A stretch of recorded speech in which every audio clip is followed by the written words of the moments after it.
You think you run the house. You pay the mortgage, you buy the food, you make the rules. But there's someone else in that home who's been systematically dismantling every single one of those rules. And they've been doing it so smoothly you didn't even notice. We're going through 9 signs that your dog is actually the one calling the shots. And the scariest part? Most of it has been happening in plain sight. Number 1. Demand barking actually works. Here's how it goes. Your dog wants something. Your food, your spot on the couch, your full and undivided attention. And they just start barking. Not at anything specific, just directly at you. Sustained eye contact, zero shame, and you ignore it at first, right? You're not going to give in. After all, you're the human. You're in charge.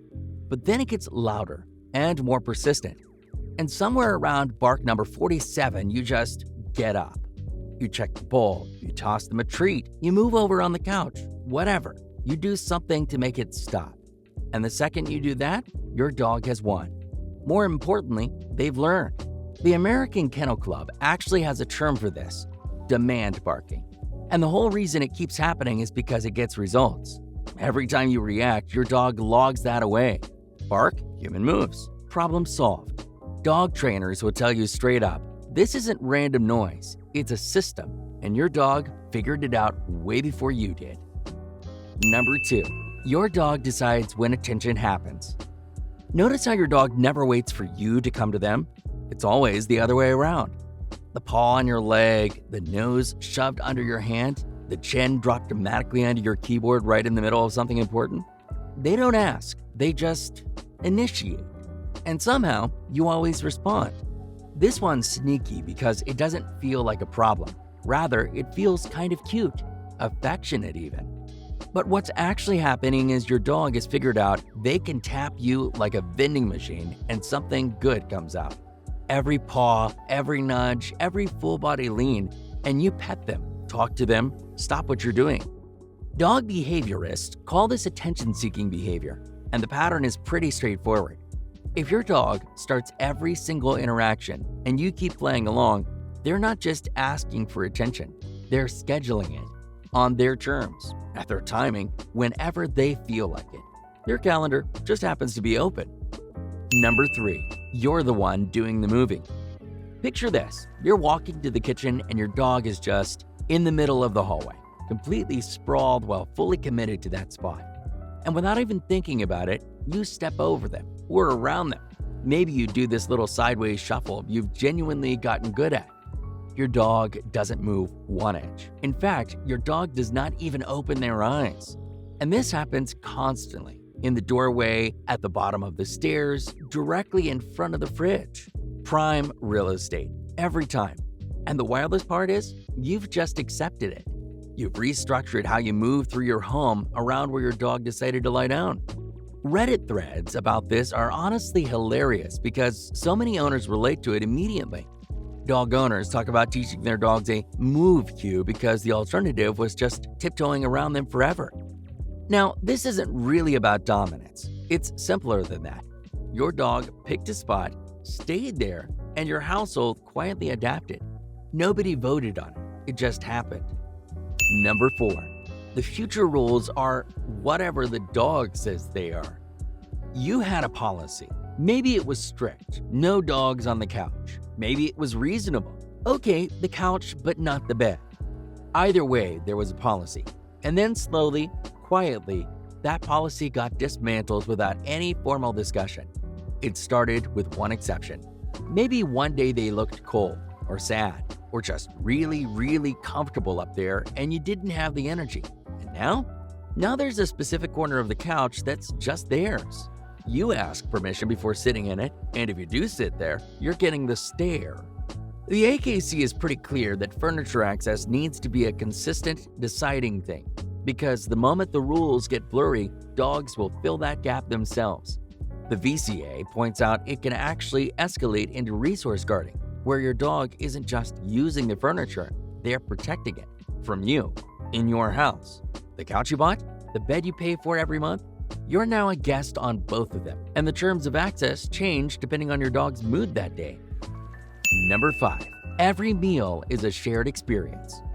You sit down to eat, and within seconds, there's a presence. You didn't hear them come in. You didn't see them move. But suddenly, there's a chin on your knee and two enormous eyes locked onto your fork like they're tracking a fly. And they just stay there, patient, unblinking, fully prepared to outlast you. The thing is, somewhere along the way, someone at the table gave them something, just a little piece, maybe just once. But that was enough. Your dog now has data. Sit close enough, look sad enough, and the food comes down from the table.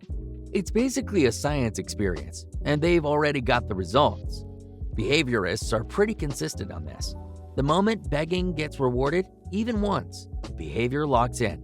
Because from your dog's perspective, persistence just got validated.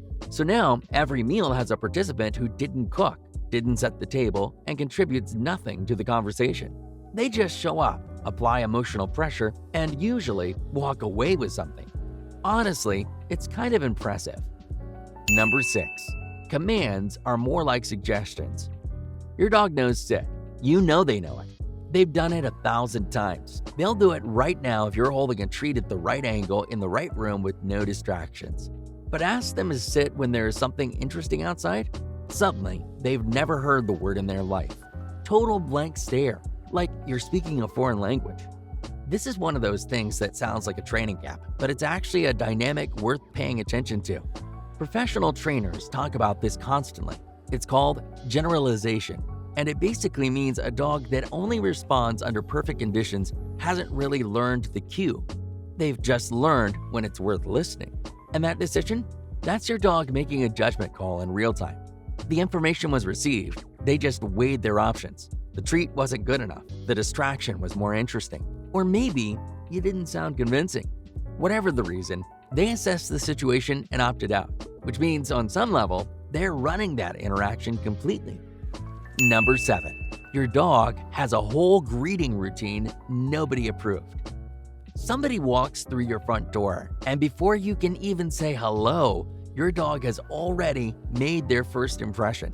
They're jumping, they're spinning, there's possibly a full body slam into someone's kneecap. Your guest is now being processed whether they like it or not. You're somewhere in the background saying, down, down, off, and your dog is simply not incorporating that feedback right now. The AKC flags jumping specifically as attention-seeking behavior, and it's one of the most common things owners bring up in training communities because it's genuinely hard to fix once it's established. And the reason it sticks around is the same reason a lot of these behaviors do. It gets rewarded.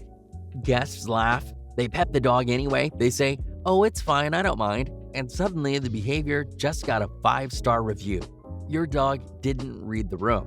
Your dog set the room, and everyone just kind of went along with it. Number 8. The counter is just a lower shelf to them.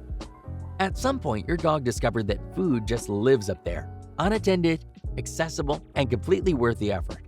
And the first time they got something, a piece of bread, some leftover chicken, whatever it was, that was it. Case closed. Counter surfing officially added to the rotation. Trainers describe this as one of the most self-reinforcing behaviors there is, and for good reason. The reward is immediate, it's usually amazing, and your dog doesn't need you involved at all. They're not waiting for permission or eye contact or the right moment. They're just taking inventory when you leave the room. The consistency problem is what really keeps it alive though, because even if you catch them sometimes, like the time they got an entire sandwich and apparently stored that memory forever, it's enough to keep them coming back for weeks. Your dog is essentially gambling, and the house keeps paying out often enough that quitting makes no sense. You made a rule. The rule has exceptions. Your dog found the exceptions and built an entire career around them. Number 9. Privacy is apparently not a thing you're entitled to. Somewhere along the way, your dog made a decision that closed doors are a personal attack. You're not allowed to be unavailable. You're not allowed to be out of sight. And whatever's happening on the other side of that bathroom door is absolutely their business too. The paw comes under first, then the whining, then the full theatrical meltdown. And you're in there for 3 minutes maximum. It's not just bathrooms either.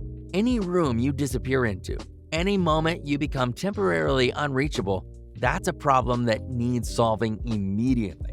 You're accessible, or you're the subject of a noise complaint. What makes this a fitting final sign is that it really captures what the whole video is about. Not some dramatic power struggle, but the quiet everyday reality of who's actually setting the terms in your house. The schedule, the space, the attention, the food, the furniture.